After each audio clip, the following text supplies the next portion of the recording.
We used to have to take the corpses out with a crane, he told me once, because they were so intertwined. Entire pyramids of bodies, people climbing on top of one another, clawing each other to get away from the gas. They used to tell us it was a quick death, but everyone knew it wasn't. The screaming in the chamber would go on for 15 or 20 minutes. They used to put a little glass window in the door so the doctor could look in and watch. My grandfather, Alexander, had told me about his time in the Sonderkommando, the corpse units of the National Socialist concentration camps.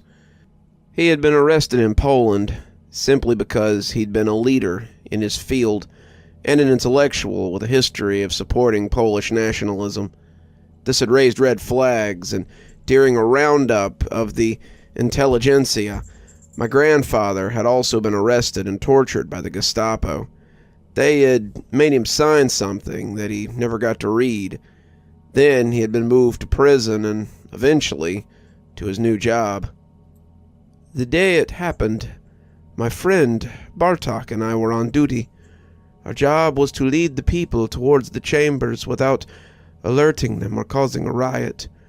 The Sonderkommandos used lines like, "Don't forget where you put your clothes because you'll need to come back to them," or "Tie your shoes together for convenience to make it easier to find them when you come back."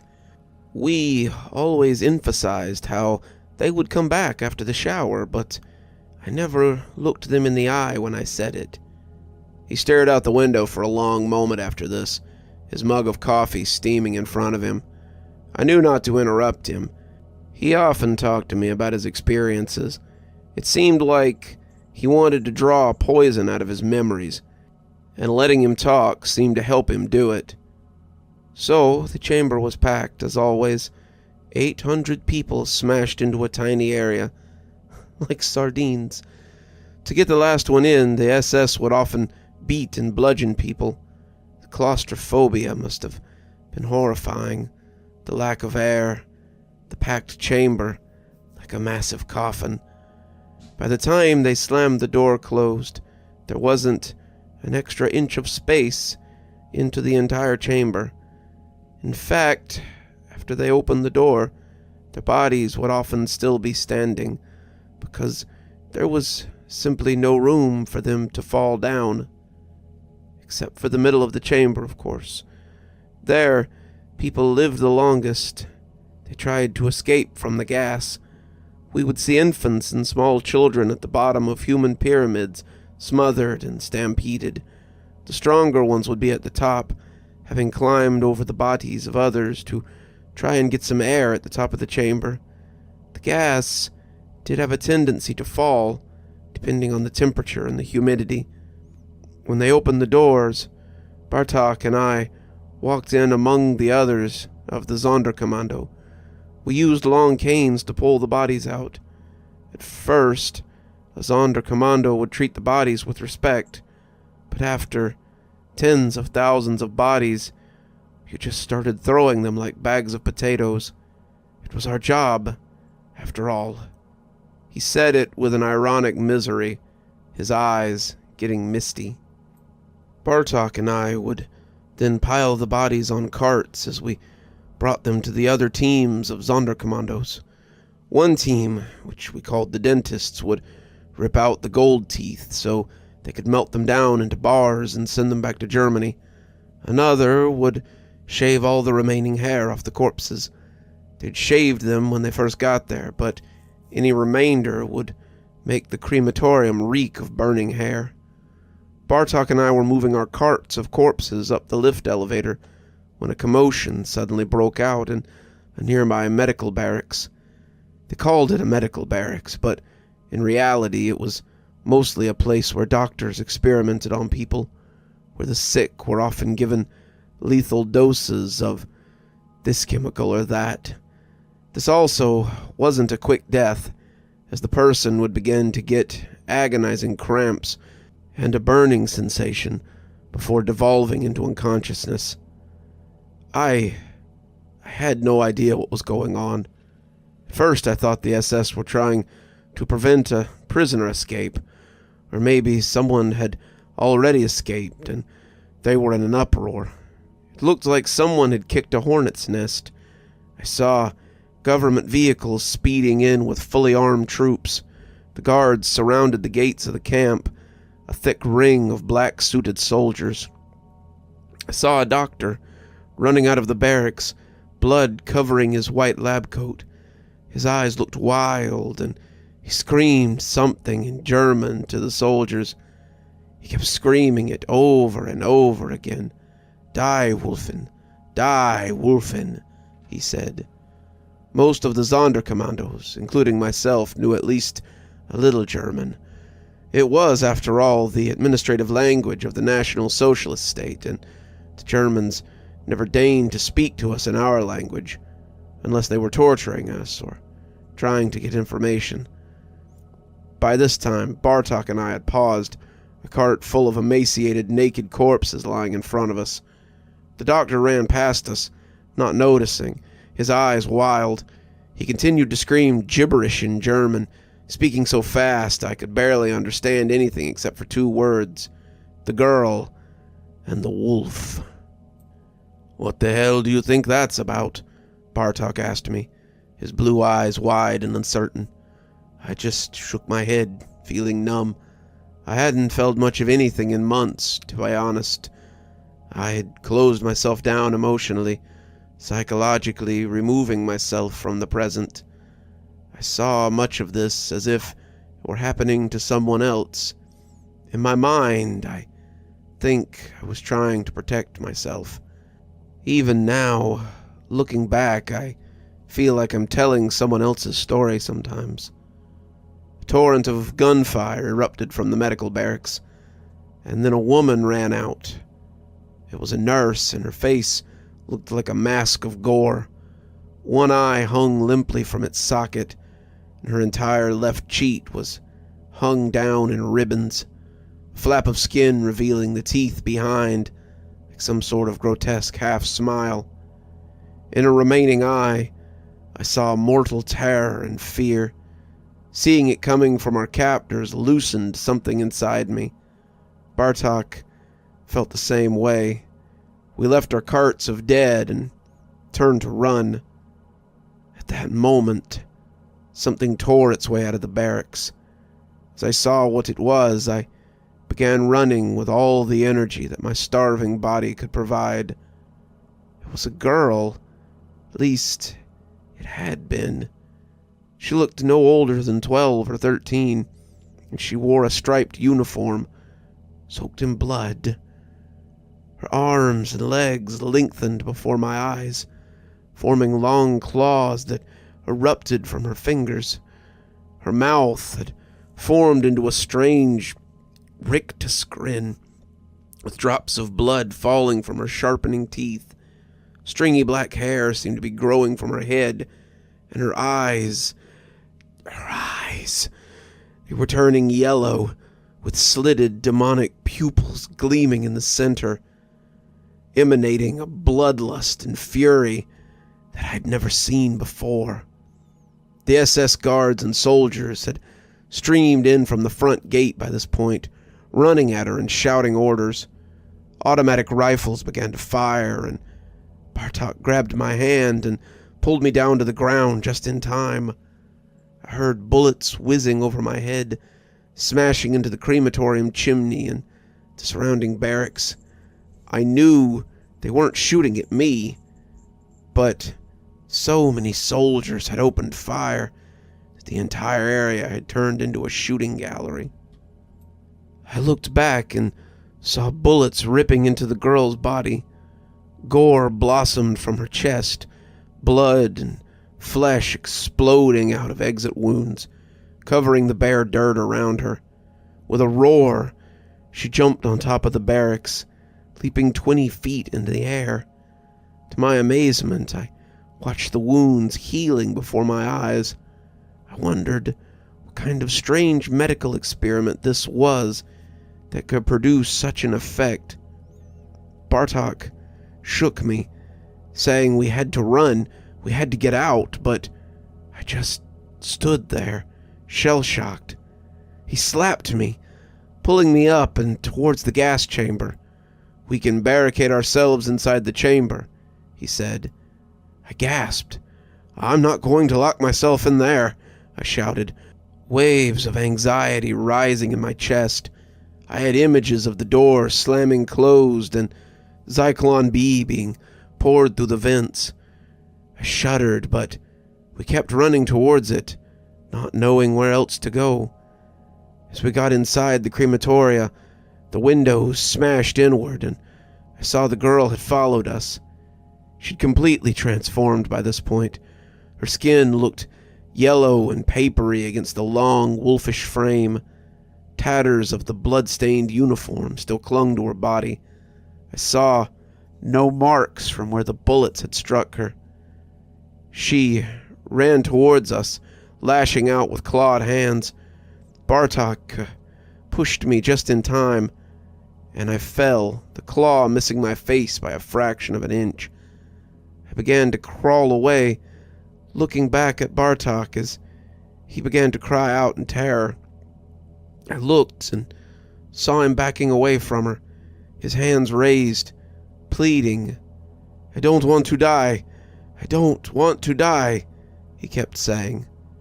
In a blur, she leapt forward, ripping at his throat, the bloody rictus grin still plastered across her face. A torrent of blood rushed out from the gaping wound, soaking the front of his body.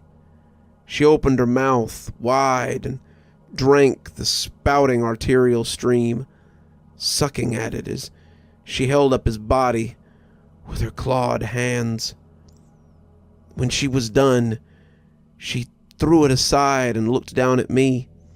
I had begun to rise, to jump up and run when she tackled me from behind. I felt a searing pain in my back as her claws connected, leaving deep gouges. I felt something sticky and warm flowing down my back, soaking into the rips in my uniform. At that point, a dozen SS men ran in through the front door and began shooting. I was on the floor after she had clawed me, which turned out to be lucky, as the bullets went right over me. Hissing and spitting blood, I turned my head at the last moment to see the girl galloping away from me on all fours, her freakish long arms giving her a lopsided stride. She jumped back through the shattered window she'd come in. The SS men all ran out after her, and I found myself alone with Bartok's body. I got up and found the rest of the prisoners confined to their barracks with armed guards watching each of the groups. The guards had left the front of the camp in a hurry, and I saw that the gates stood wide open. With blood pouring down my back, I began to creep through the shadows of the camp, checking the watchtowers and the front gates for people. They had all joined in the pursuit, or were with the confined prisoners in their barracks, and they had apparently forgotten about a lone Sonderkommando like myself. I finally made my way outside. I didn't see a single other prisoner or guard in the front, but when I looked back, before I left for the final time, I saw the girl leaping over the razor wire fence as countless soldiers pursued her. "Good for you," I said to myself. "Good for you."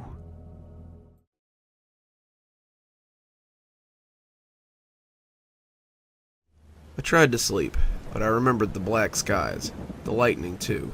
It was all around me. I remembered each flash as time began to blur. Each flash had lit him up that evening, revealing to me the ravages of his face, of his pale, disheveled, decaying body, of the clothes which had ages and ages ago been white, torn now in several places, yellowing and covered in stains. I had shuddered at the sight, tempted to shut my eyes, his eyes too, as they glared and kept glaring at me, through me. Ma hadn't seen him, as always. She had in fact floated right past the rocking chair that had once been his favorite spot to read, but to me, he had never been more real. He had been in the chair that day as well. One doesn't simply abandon an old favorite, after all. hunched over with limbs bent in awkward ways and skin clinging onto bones for dear life. A grotesque, formless lump, a shadow. Yet he had been anything but quiet. The rumbling thunder had failed to drown out the sounds of his chattering teeth ringing in my ears. Had I imagined that look in his eyes? Had I imagined his raspy voice trying to call out my name? "Bordoizila is going home," Ma had whispered, standing by the kitchen window while smiling at the storm outside, at the trees flailing about in answer to the angry wind. I had known that name quite well, known just as well the havoc its owner was famous for wreaking wherever she went. Bordoizila, the newly married wind spirit, rushing through the towns and villages in her path, eagerly making her way back to her mother on her first trip home from her husband's house. That was the tale, told and retold for centuries within every house in Assam by wizened old mouths with tobacco-stained teeth, holding the attention of every child sitting there. I had inched closer and closer to Ma, the fear of the ghost getting the better of me, as it often did. Seldom had I seen such peace on her face as I saw at that moment. For the longest time, Ma had continued to look out into our backyard in silence.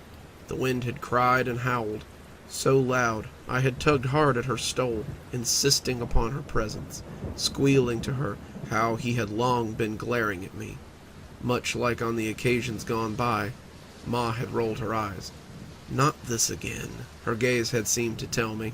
Can no one in this house let me have a moment to myself? Barely turning, she had passed me the bowl soon after, half filled with flattened rice and mashed bananas and bread, along with a glass of water. "Give this to your grandfather. Go on," she said, before turning back to the window. I had no choice. Slowly, my trembling hands had taken the bowl up to him. I remember those skies very well. I remember them as a 10-year-old, when he, too, had at last traveled homeward one night. Death had come for my grandfather, almost begrudgingly, one would think, in his sleep, close to a year after that stormy April evening. Strangely enough, I remember them best now, when most other things are hard to remember. All the faces, the names, the numbers, when the grays and whites mingle in my matted hair as I lie in bed, every day dragging on longer than a year. I can feel my form shrinking to nothing. I can feel the wind outside growing stronger.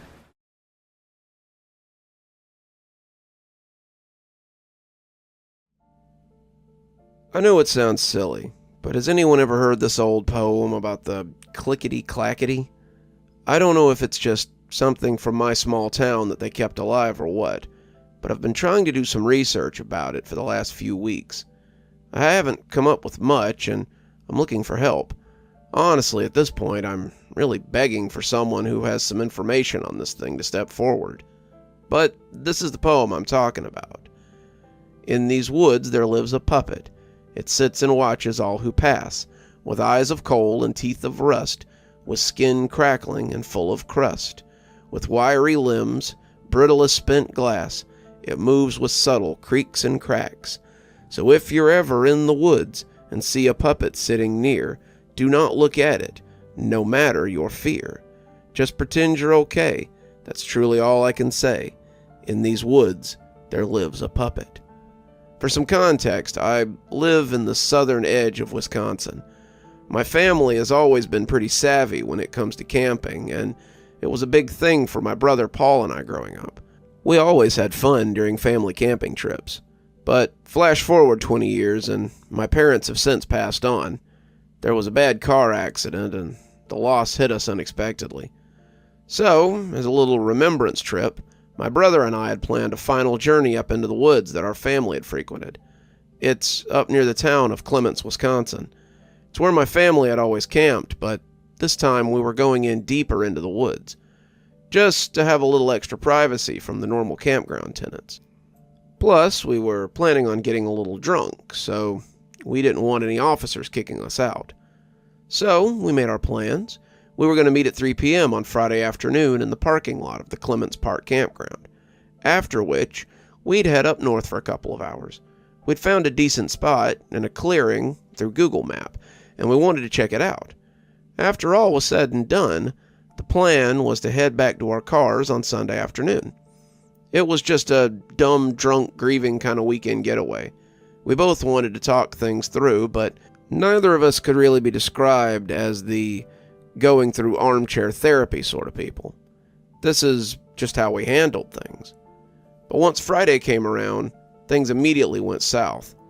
I'd parked my car in the run-down dirt lot of the Clements Park around 2:30.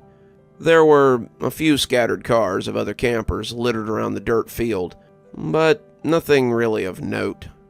In a way, I'd felt relieved that I wouldn't have to exchange pleasantries with any old family friends. But although I didn't see any familiar people, I did see familiar faces. The trees that had stood tall since I was a kid still remained in their proper places.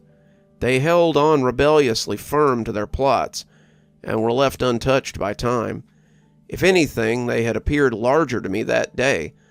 They had loomed over me with an intensity that I hadn't felt in years. Either they had grown larger, or I had felt much smaller. With a deep breath, I took in the strong, nostalgic smell of the cypress and pine trees that filled the woods. It had always amazed me that the memory could be triggered so heavily with scent. The smell of fresh trees and dirt had taken me back to simpler times of life, when you entrusted your whole being to the care of others, when you were so little that your parents had seemed unstoppable by the forces of nature. You felt carefree because your parents could protect you. You never had to worry about yourself. Now that I was an adult, I knew that whole premise was faulty from the start. When death arrives, it arrives. It doesn't matter how much experience or wisdom you have. It has always, and will always, take what it wants. After a few minutes, I checked my phone and saw 2 unread text messages from Paul. He wrote that he was going to be a few hours late due to work, but told me to just go ahead without him. He said he'd meet me at the clearing sometime in the evening. I remember feeling disappointed in him. I know it wasn't his fault. He had a rough job. But this was supposed to be our time together. Our time to BS and get everything off our chest. I knew that at the end of the day, there was nothing I could do about it. I just thought, whatever, and kept moving about with our plans. I walked behind my rusted little Honda Civic and popped open the trunk. What was inside my beaten-up sedan was worth more to me than my entire life's work.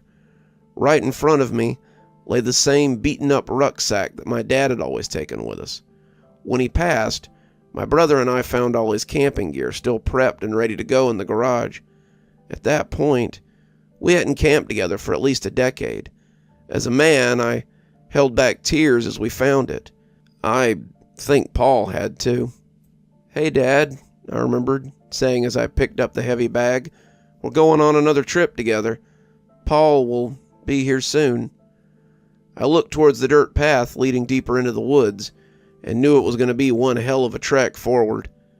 It was pretty well known in our town that the trees in Clements Woods weren't exactly easy to travel through. There were thick patches of dry rotted tree limbs that had entangled and knotted around each other. One bad foot placement, and you'd end up snapping more than just tree limbs. With that in the back of my mind, I started my journey. The first thing you have to pass through is the standard campsites. They were full of beat-up trailers and half-assed tents. We called most of the trailers out there the regulars. They pretty much lived out there during the summer. They were good people, just a little odd. Once you got past most of them, you finally hit the start of Clements Trail. It's less of a sanctioned path and more of a dusty foot trail. Years of fishermen coming and going had created a thin line of dirt that my family had enjoyed walking through for well over a decade. My brother and I walked down that exact path time and time again with our parents. It was basically a mile loop around a lake that happened to find itself surrounded by jack pines and red cedars that had made up the bulk of Clements' ecosystem. Past that was relatively untouched land. Now, Was it legal for us to camp out past the sanctioned areas? Probably not. But what conservation officer would head several hours into the woods on a hunch there might be some buffoons grieving out there? So I pressed forward, continuing northward as I went into the depths of the tree line. Before I knew it, the Clements campground were out of sight and out of mind. During my hike, I used the sun as my marker and kept a good pace. I was actually a little ahead of schedule without having to keep pace with Paul. Incredibly, it was just over an hour of me walking due north that I started noticing something. There was this odd creaking noise coming from the distance just beyond me. It didn't sound like much of anything at first, just kind of like a tree cracking in the breeze. But when it kept happening, always the same distance away and always directly behind me, I started to get an odd feeling creeping up against the back of my mind. Yet every time I turned around to look at whatever was making that noise, I'd see the gentle swaying of green leaves overhead and the sand-colored trunks of the cedar trees, and nothing else. So every time I got that odd feeling running up my spine, I'd turn around and see nothing, then just keep marching on. This happened over and over again. It wasn't until I got to the clearing that something else popped into my head. I hadn't heard a single bird call that entire walk. Aside from the creaking of tree branches and the whistling of the wind, it had been dead quiet. But once again, I pushed it out of my mind. I shifted my focus to setting up the campsite for Paul and I. The clearing we had chosen was perfect. It actually looked better in person than it did on the overhead view from online. It was an almost perfect circle of grass, surrounded by a dense woodline. You could see the sun overhead, casting its dim glow from just over the top of the green canopy. I relaxed my mind a bit, now that I had gotten safely to our makeshift campsite. I went through the mental checklist of everything I had to prepare for the night. I started with the fire. I collected a few big stones that littered the forest floor and formed a little rock pit in the dead center of the clearing. Shortly after that, I made a big pile of dry firewood that I had found scattered around the ground. I did my best to fill the fire pit with the best wood I could find, and tried to spark the tinder with my dad's fire starter. The fire starter went off without a hitch, and it was just in time for the evening sun to start cresting over the horizon. Even though I felt a little rushed setting up the campsite on my own, there was something relaxing about focusing on a single task. I wished Paul was with me, but part of me needed some silence to sort out my own thoughts. The fire provided enough light for me to set up the three-man tent without issue.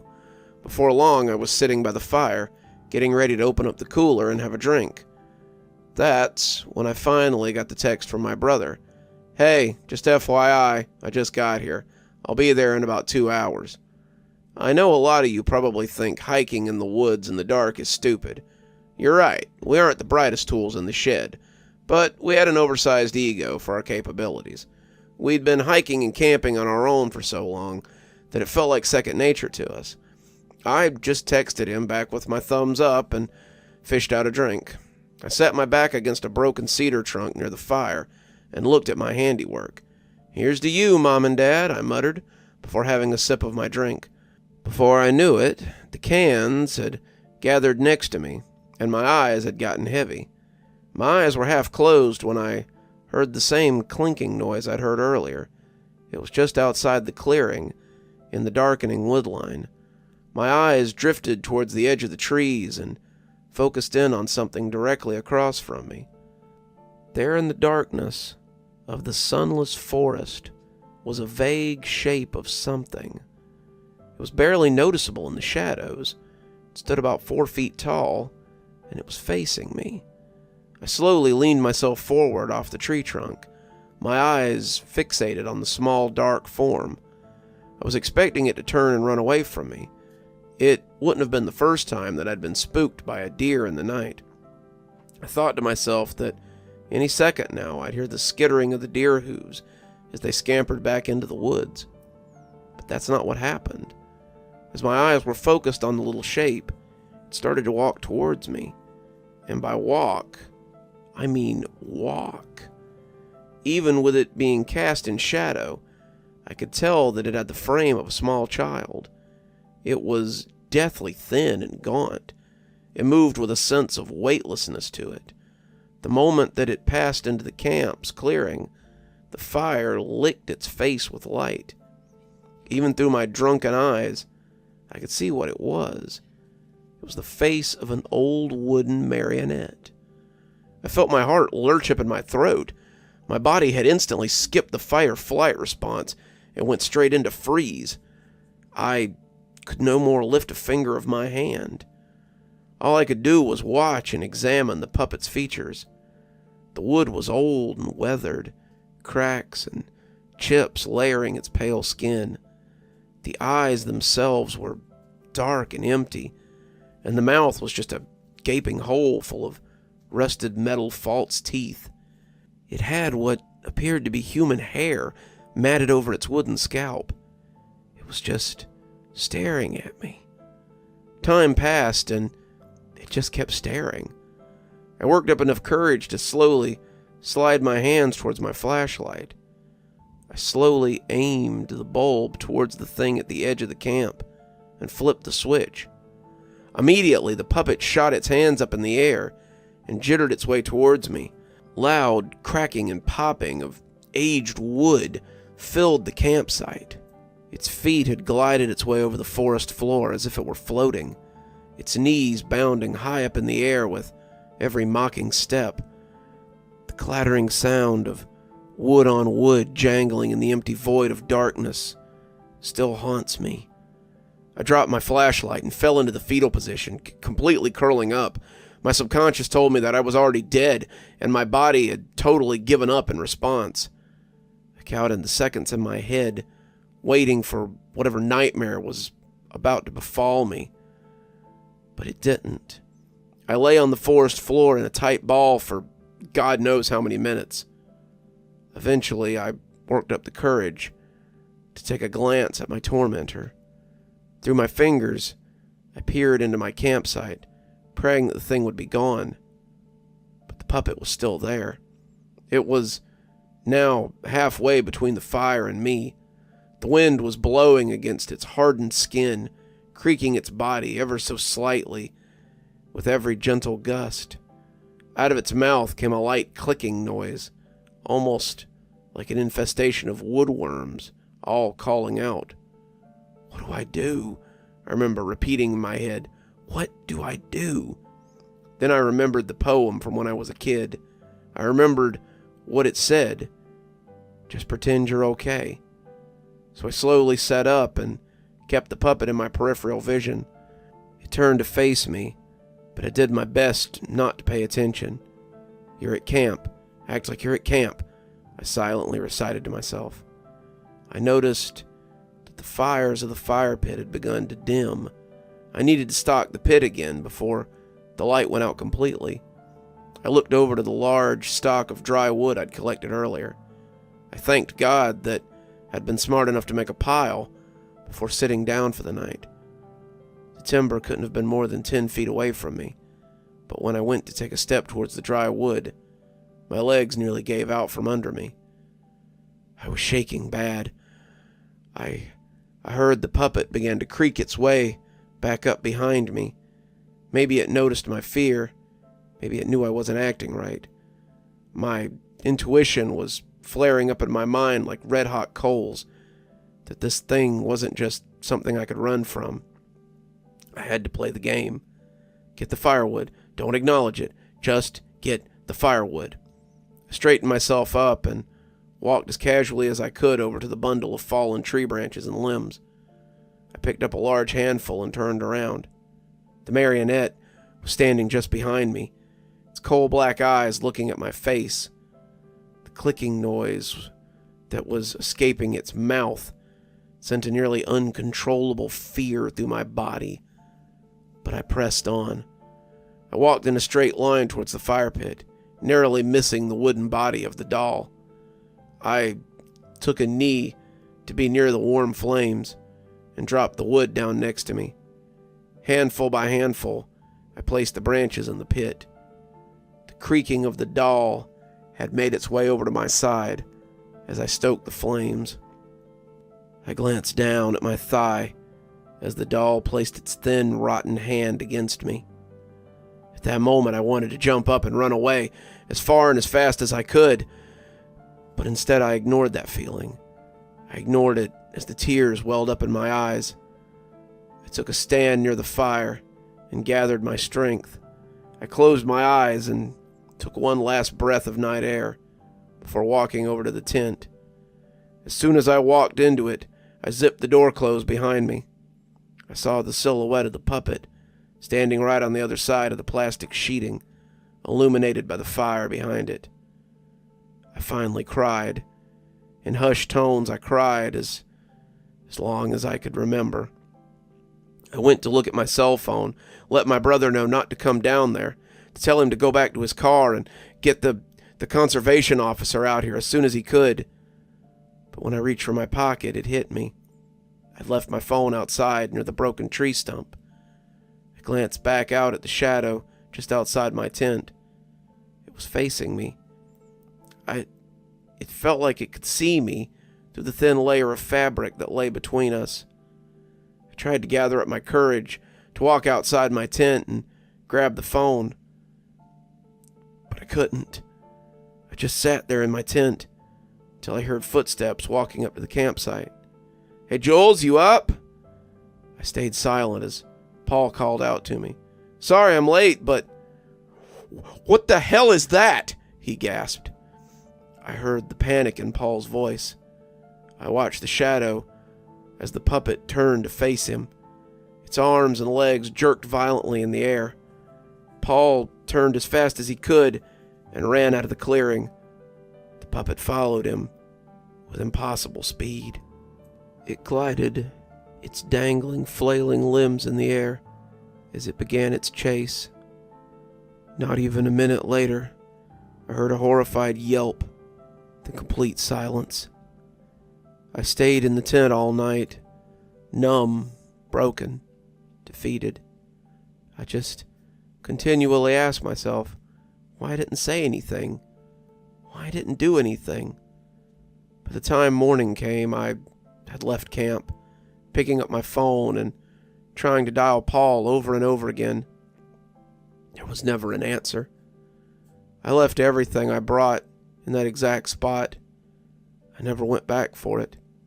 I left those woods in a half daze that I've never recovered from. Before I knew it, I was back in the campground. I contacted the officers in charge of the area, and they conducted a search. They refused to listen to anything I had to say about what I'd seen. But the thing is, they didn't just dismiss it like I was crazy. It was like they'd already known what had happened and had refused to acknowledge it. We never found my brother. I could never take another walk in those woods either. I left the searching up to the police and the local volunteers. But what I can do is ask a question. Does anyone know anything about the old clickety-clackety story?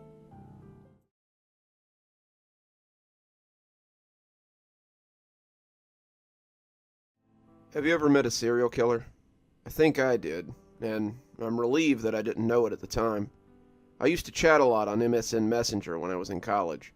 I was a shy and kind of nerdy girl, so talking and flirting with random guys was much easier when it was online instead of in the real world. We used to have a lot of internet stores that you could go and pay a couple of bucks and use the computer a couple times a week.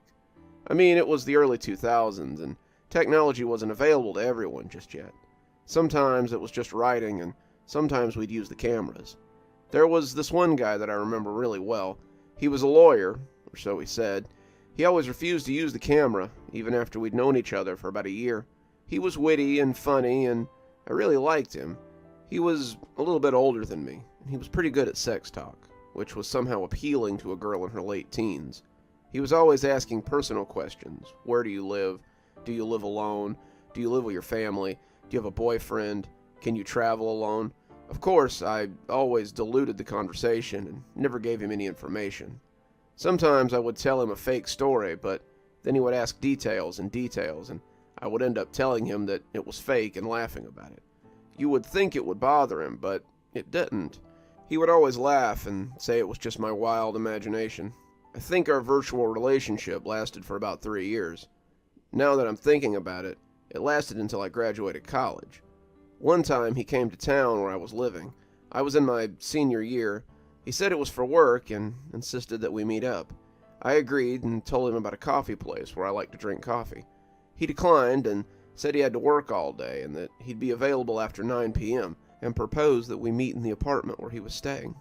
I thought it was weird, but at the same time I was excited and eager to meet him in real life. I finally agreed and told myself I'll just pass by and say hello and that'll be that. We agreed to meet the following day. He sent me the address, and because I know the area, I knew I would find my way easily. Unfortunately, that day at university, we had to prepare for a conference, me and a group of friends. The meeting took us longer than I'd planned, so I sent a message to the guy telling him that I had an unexpected bit of work to finish and I couldn't make it. He never responded, and I never heard from him again. A few years passed, and I moved to another city where I was pursuing a PhD. One day, out of nowhere, I received a mail from this guy. It was just a regular mail, where he was asking how I was doing and what I'd been up to lately. Honestly, I was a little bit surprised. We exchanged a few emails after that, and he told me he'd be happy to meet up if I was able to make time for him. That made me laugh. I thought, well, maybe it's time to finally meet this guy. Where I was living happened to be an hour away from the city he was living in. After a few back and forths and some more emails, he gave me the address. The location struck me as odd, but I didn't really think about it at the time. It was a bit out of the way, in a city I had visited a few times before. It was a new neighborhood. I didn't even think people were living there yet. The way I was supposed to get to his house was a bit weird too. He said he would guide me on the phone and tell me how to get to his place. I took the train anyway, arriving at the station, and took a cab as I headed towards his neighborhood. I had to stop in an intersection and follow his instructions on the phone as he said. When the cab arrived at the intersection, the driver asked me if I was sure where I was going. I lied and told him this was the right area. I was surrounded by suburb villas, the kind with high walls and well-maintained front trees. It was a bit unnerving as I walked on the street where he said he lived. It was quiet, too quiet. At the end of the street there was a dozen duplexes with well-maintained hedges instead of fences. The street was empty but for 2 cars that passed by before I took a turn into an alleyway. I called him and he took me from there. I followed his instructions until I stopped in front of a duplex with a garage and a well-maintained front lawn. There was no car outside, and all the windows seemed to be closed but on the upper floors.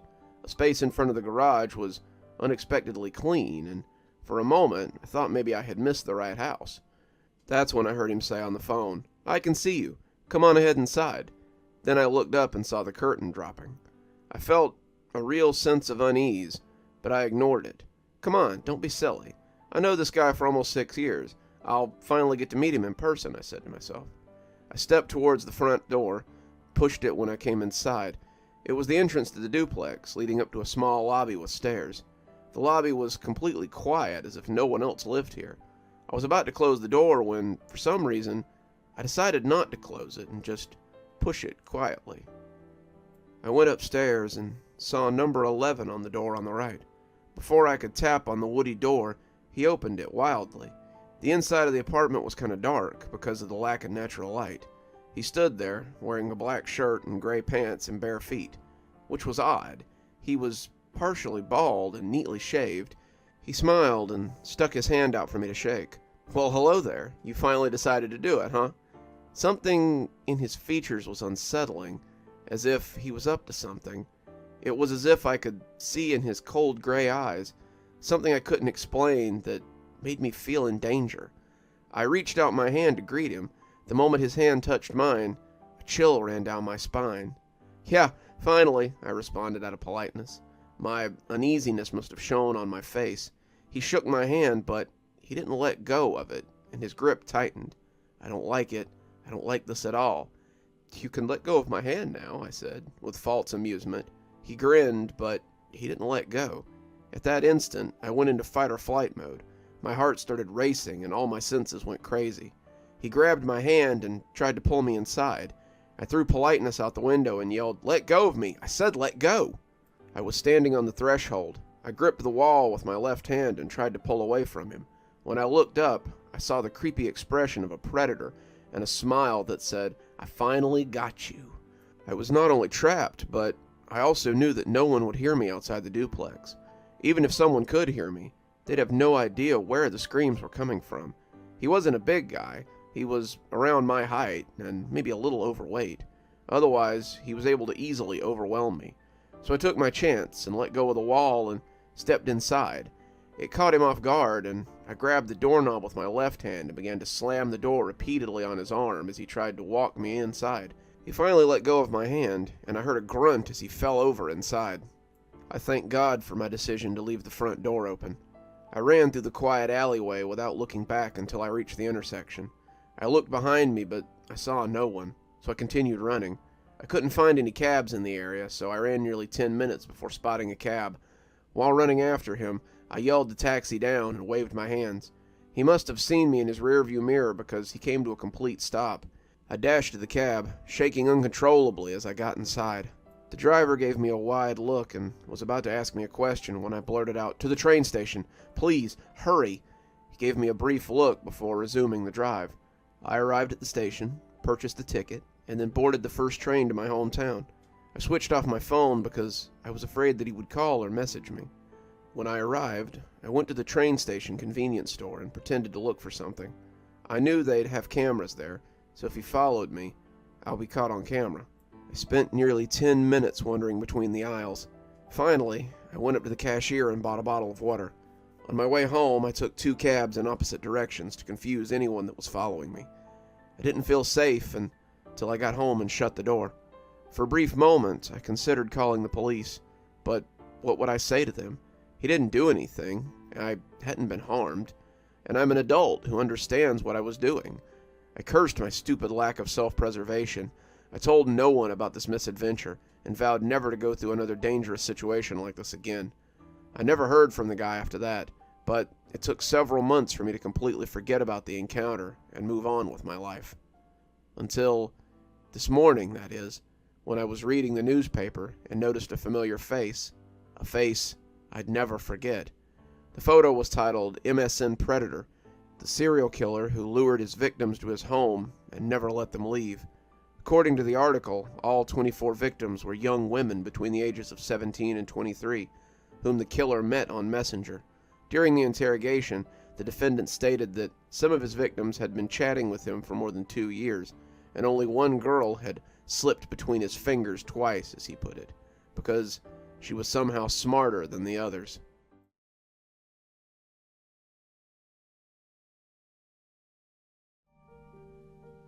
My Uncle Phil was a detective in Los Angeles. He died last week, age 75. He'd been blinded in the line of duty in 1993 and got a sweet payout. Only time I ever saw Uncle Phil get upset was when we asked the details of how he lost his sight. He refused to tell us, and even talk about it. My mom and brother and I spent the weekend clearing out his house. Uncle Phil was a nice guy overall, but he was also something of a hoarder. It took us 15 hours to get the place even close to clean. In the basement, we found his filing cabinet behind a stack of boxes labeled Men's Adventure books. The filing cabinet was locked. After my mom and brother had gone for the night, I got my buddy Reuben to come over and try to get the filing cabinet open. Reuben fashions himself as a lockpicker. Took him 16 tries. I was counting, but he finally got it unlocked. In the bottom drawer at the back was a large envelope dated 2008, marked Destroy. Guess he must have forgotten to follow through on it. Inside was a typed transcript of the very last interrogation my Uncle Phil ever did as a detective. There was also an LP, a slab of black vinyl with no sticker, no markings on it at all. I don't have a record player, but Reuben, he said he moonlights as a DJ, and he had one at his pad. So I let him take the record and rip it, send me an MP. He left, and I brought the transcripts upstairs. I read it, and it scared the crap out of me. I was in a panic afterward. I called Reuben, but he didn't answer. I tried his roommates, but they said he hadn't come home. That was 2 days ago. No one's seen Reuben, and his phone's no longer in service. This afternoon I got an anonymous email with an untitled MP3 file. I haven't opened it. I will never open it. I'm posting this transcript of my Uncle Phil's last interrogation here. I'm doing it as a warning. I know record collectors will call me paranoid, but I'm telling you, avoid unlabeled LPs you find in the thrift store or old record crates. If you sent or somehow come across an untitled MP3, be very careful. If it says anything about the Drawn King, delete it immediately. California Bureau of Criminal Apprehension, Investigating Supplement, 1993-78409, Transcript 8/6/1993. PH, the coffee is just on your left. WS, here? PH, I can help you get it if you... WS, no, I'm fine, thank you. PH, alright, okay. It's presently 1640 at August 6, 1993. Detective Phil Hernandez, currently at the Van Nuys station at Van Nuys, California, to interview Captain Wyatt Shepard. This is for LAPD case number 1993-784. Wyatt, I want to go ahead and get down some basic information for our report. Your first name is spelled W-Y-A-T-T. Is that correct? WS. Yeah. And Shepard is spelled S-H-E-P-P-A-R-D. Right. And your occupation is firefighter. Yes, Captain. Listen, I can explain what happened. We're getting to that. First, I just need a little more background information. You told my officer at intake that this began 2 days ago after an incident.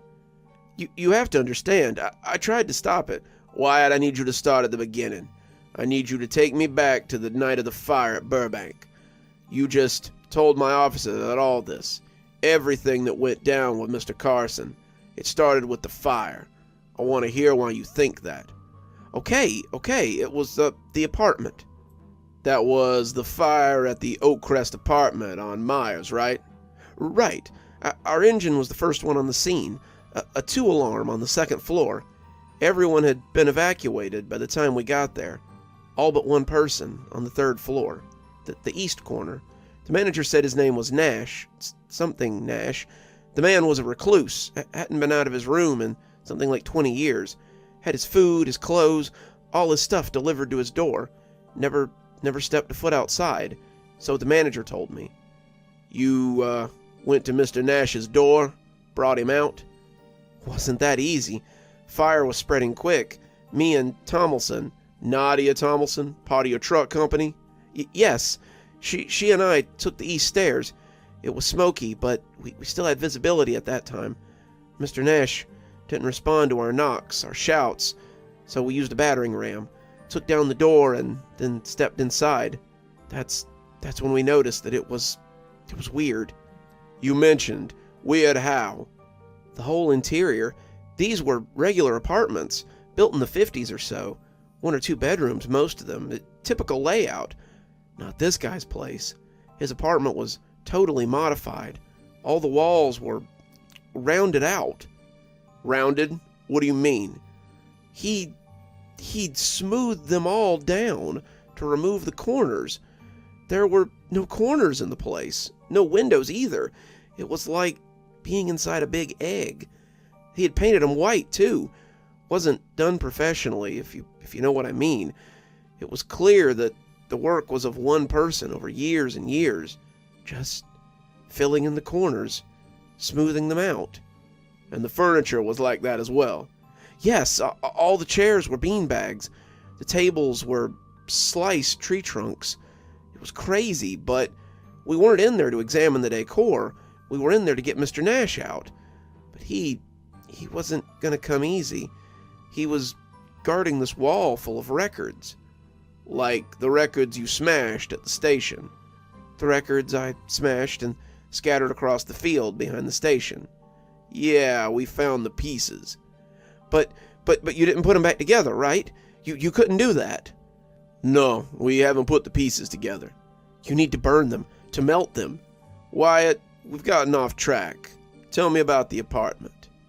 Nash had tons of those records, easily 1,000, all stacked up, and he was holding one of them, sitting on his futon mattress and yelling this crazy stuff about how he couldn't leave, how if he left the apartment, he'd die.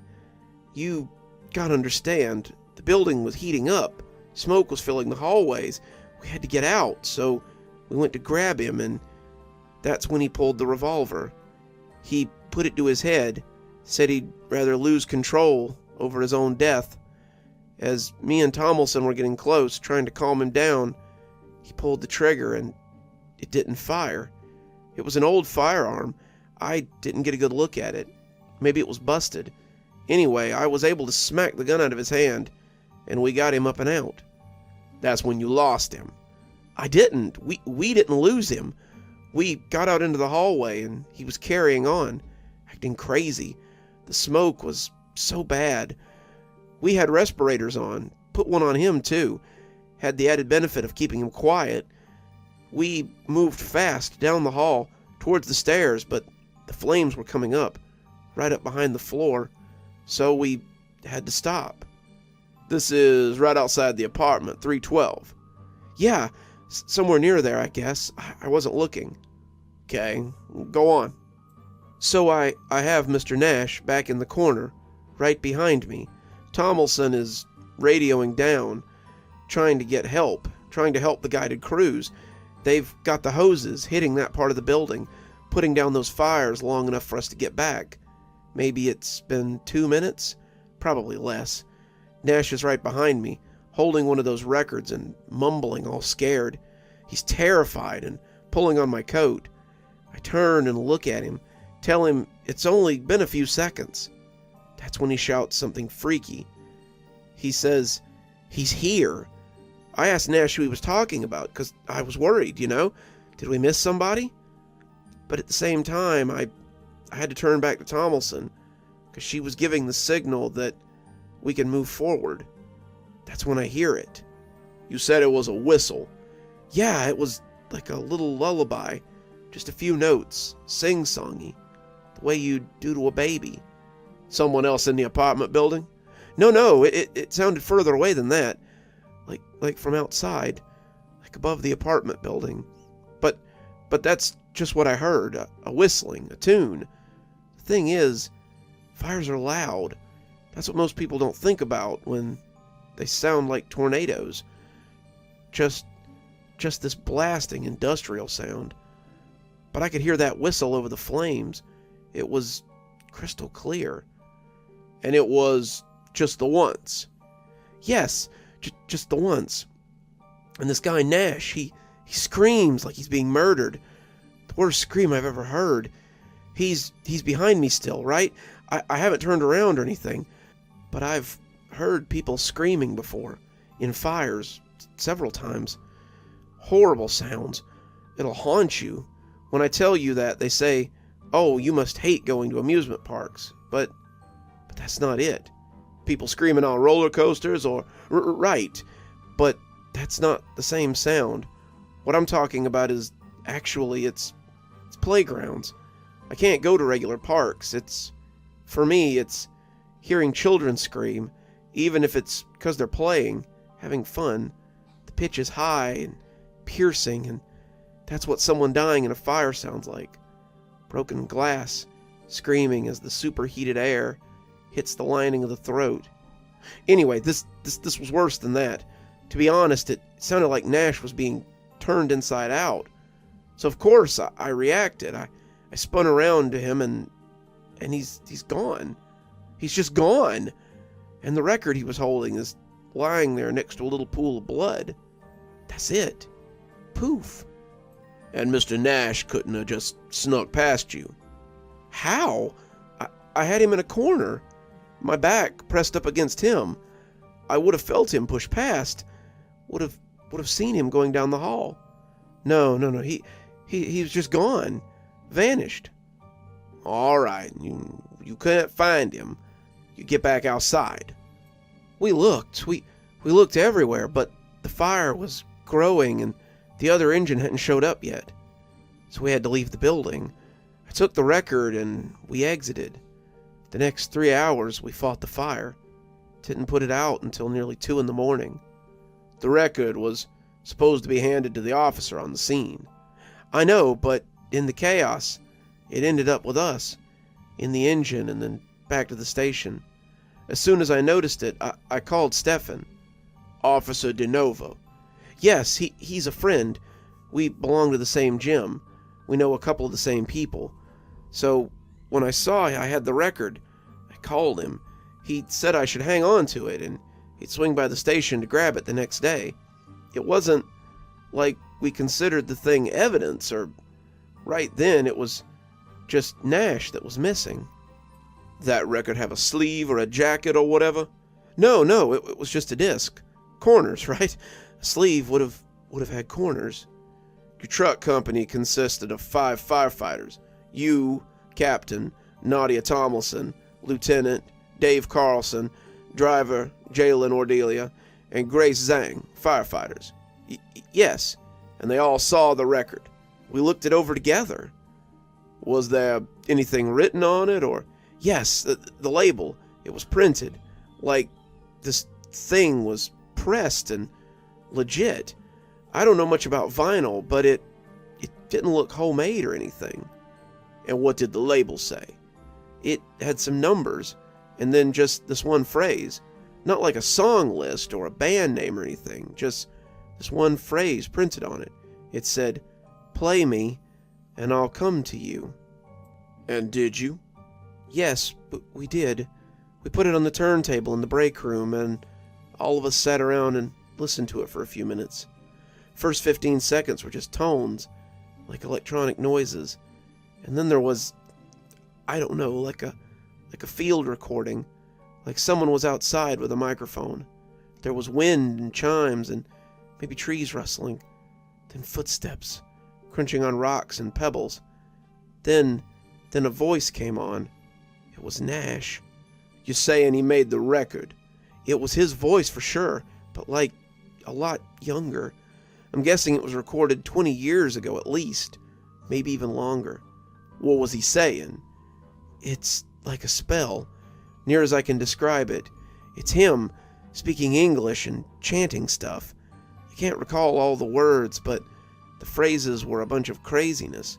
The weirdest one was like, "Cyst with twins inside, the edge of light, and praise the blood-ridden splinters in the hands of the sepulchral seers." All of it garbage, right? I thought so at the time. I really thought so, but at the end of the record, it was just 10 minutes long of chanting. Nash says, "I conjure you. You are sown. You are here. You are grown. The drawn king. Come to me." The Drawn King. Right. That was the name. What he called it. The talking stopped there. Then we're all sitting in the rec room, right? We've all just come from this fire and we're cooling down and getting some much needed downtime, but that record, all of us, we were on edge. I looked around the room, and even Jalen, the coolest guy, he was looking anxious as all hell. Grace wanted to just shut it off right then and there, but we didn't. That's the thing I most regret. We didn't. So what happened? The record kept going, those sounds of wind and chimes and rustling of trees, and then the whistling. It drifted in, soft at first, and then louder and closer. It was the same whistling that I heard at the Oakcrest apartment. Same exact one. I got chills. My whole body just felt electric in the worst way. Like that inbuilt threat system we have. The primal one. It was going crazy, warning me. Warning you about what? That bad stuff was going on. The whistling drifted away again. And then Nash came into the microphone, and I'm just recalling it from memory, okay? He said, "I've done the conjuring. You heard it with me. Now you are tuned. Tuned today, tuned 10 years from now. That was the word. Tuned. Then he said, and if you want the Drawn King to come to you, look in the nearest corner and let him in. He's always watching you from the corners, always waiting to come through. Stare back at him, stare into the corner, then count to 6 very slowly, saying his name each time. Do not blink, do not turn away. You will hear the whistle, and that means he's approaching. From then on, when you see him, he will come to you, and he will set you free. That's what Nash said. That's when the recording ended. Him being the Drawn King. Does that mean anything to you? No, never heard of it. Of him. And this whole thing about corners, you're talking regular corners, like the walls here. Yes, any corner, any 3 edges meeting. I suppose it could be as small as the corner of a cereal box, or as big as the corner of a building. I never really thought of corners as being particularly scary. That's because corners aren't a thing you usually think about, right? Like on a daily basis or anything. But if you do think about them, if you really focus on the idea, you'll feel this tremor in your gut, and you'll realize that corners, they're something you've always been uneasy looking at. That's why Nash's place was the way it was. See, that's what I realized. His apartment, Nash got rid of the corners in his place, because he conjured the Drawn King, and he wasn't safe. Like the record said, you can call him, you can see him, and he comes to you. Maybe Nash thought it was a good idea at first, you know. People who are into magic, they always use it to try and summon spirits and things, whatever, to become rich or find love or get power. But this thing, the Drawn King, I'm guessing Nash wasn't prepared. You told Officer Rollins that you think Mr. Nash was taken by this, Drawn King. Yes, and you also said that he, or it, took Dave Carson. Yes, Dave disappeared, same way as Nash. Well, most of him disappeared. Officers recovered Dave's lungs and larynx at your fire station. You have to understand. I'm trying to, Wyatt. To be frank, it sounds crazy. I know that, but you don't see what I've seen. Explain it to me then. What exactly happened to Mr. Carson? After we listened to the record, everyone got upset, creeped out. Tomlinson, Jalen, Grace, they went upstairs to bed to tune out. Me and Dave, we went to the kitchen. Late night snack. Dave used to whip up these meatball sandwiches that, Anyway, he was one of those tough city kids, kicked out of his house when he was in high school. Minor miracle that he made it to 21. Even bigger miracle that he got into the academy. Dave and I had our run-ins, a few tussles, but he was a good firefighter. Laser focused when he was on the job, and a total clown when he wasn't. That clown side, the Joker, that's why he decided to try it out. To prove that it was all crap. That the apartment, the record, the Drawn King, they were all just products of Nash's sick mind. Okay, so what happened? Well, Dave and I, we tried it. Tried what? Well, like I said, we were in the kitchen, at the table. Dave turned his chair around and pointed to the corner. It was across the room. I think we kept some gear there at one time, but it was empty. Only dust and shadows. So he stares at it, stares at the corner, starts to count. With each number, he says the name, the Drawn King. We're laughing at first, but we can't both help but feel the pressure. I don't know how to explain it, like when a storm is approaching, and you can feel the heaviness come down, fill the air with electricity. Soon we were both counting, slow and saying his name, and our eyes are locked on the corner. We couldn't look away.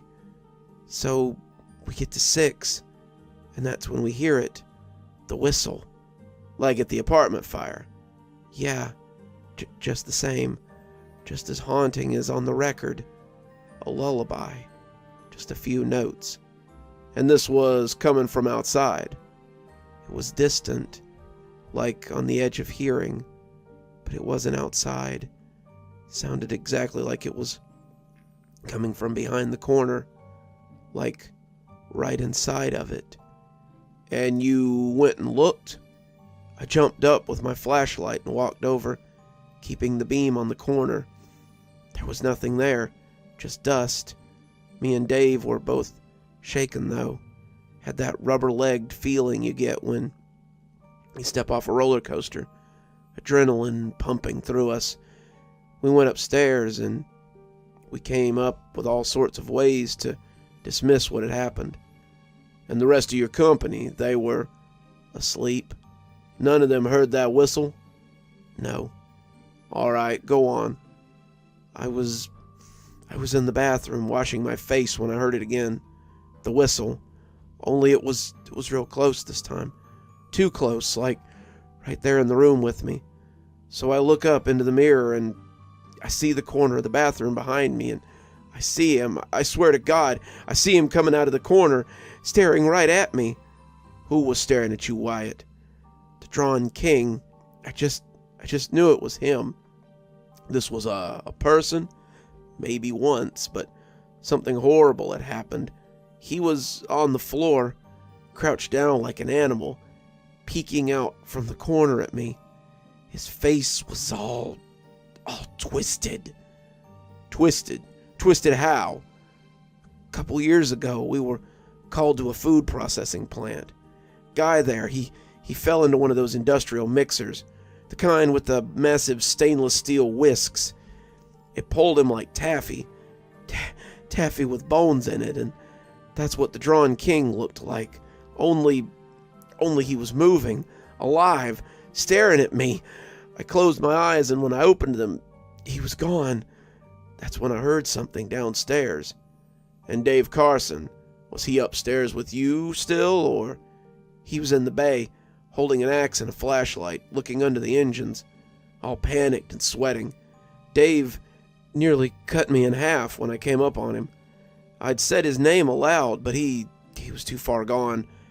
I asked him what he was doing, and he told me someone was after him, someone all bent and warped out of shape. I knew he'd caught a glimpse of him too. We searched the garage every inch, but we didn't find anything. Did you rouse the others, or? No. We were feeling foolish. Neither of us wanted to admit that we were seeing things, and the same things at that. I figured we were just exhausted, stressed out. We talked about it maybe being PTSD from the encounter with Nash, but Dave hadn't been inside the apartment.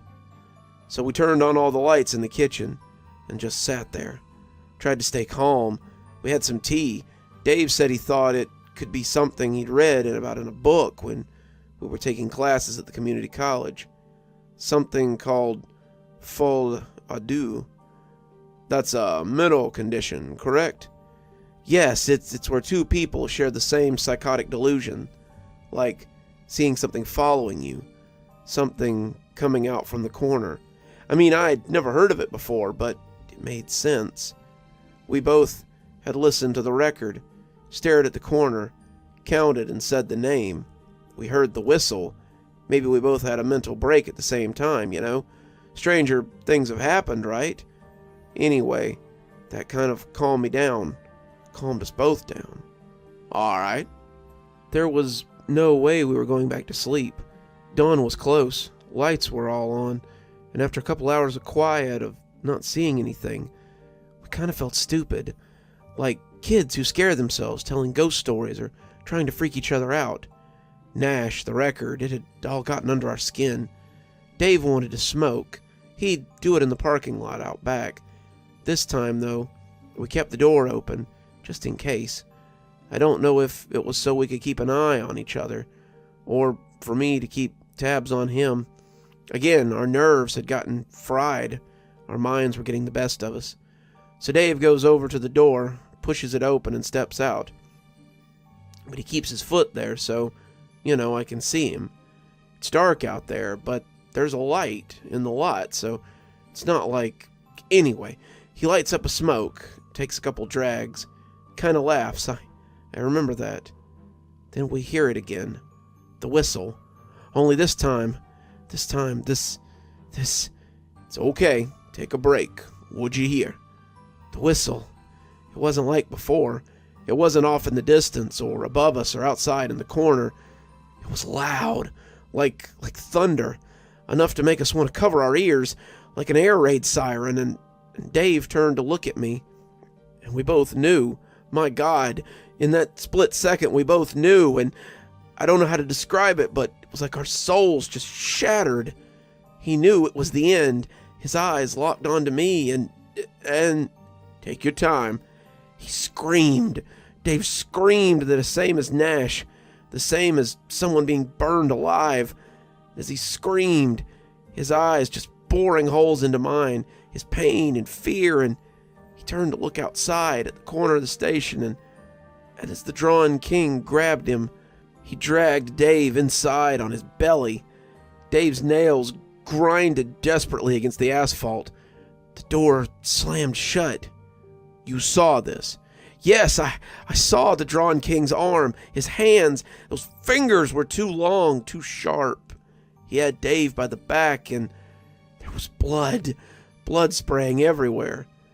And I ran out there after him, yelling his name, and I kicked open the door, and there was his cigarette, still lit, still smoking, and there was a big puddle of thick blood and body parts, pieces. No sign of the rest of Dave Carson.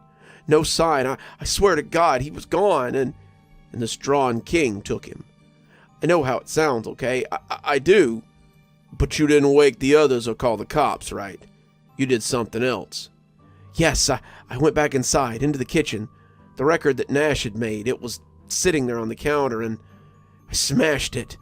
Then as the sun was coming up, I threw the pieces into the field. That's when I realized that Nash, he'd defeated the Drawn King by rounding off all the corners in his apartment, right? It kept him safe for decades. I couldn't do that. How was I going to do that? So I realized there was another way. You cut your eyes out. With a potato peeler. I suppose a knife or a pin would have been easier. Why did you do that, Wyatt? It was the thing I remembered Nash saying on the record. I guess maybe he didn't think of it, or he didn't have the guts to go through with it.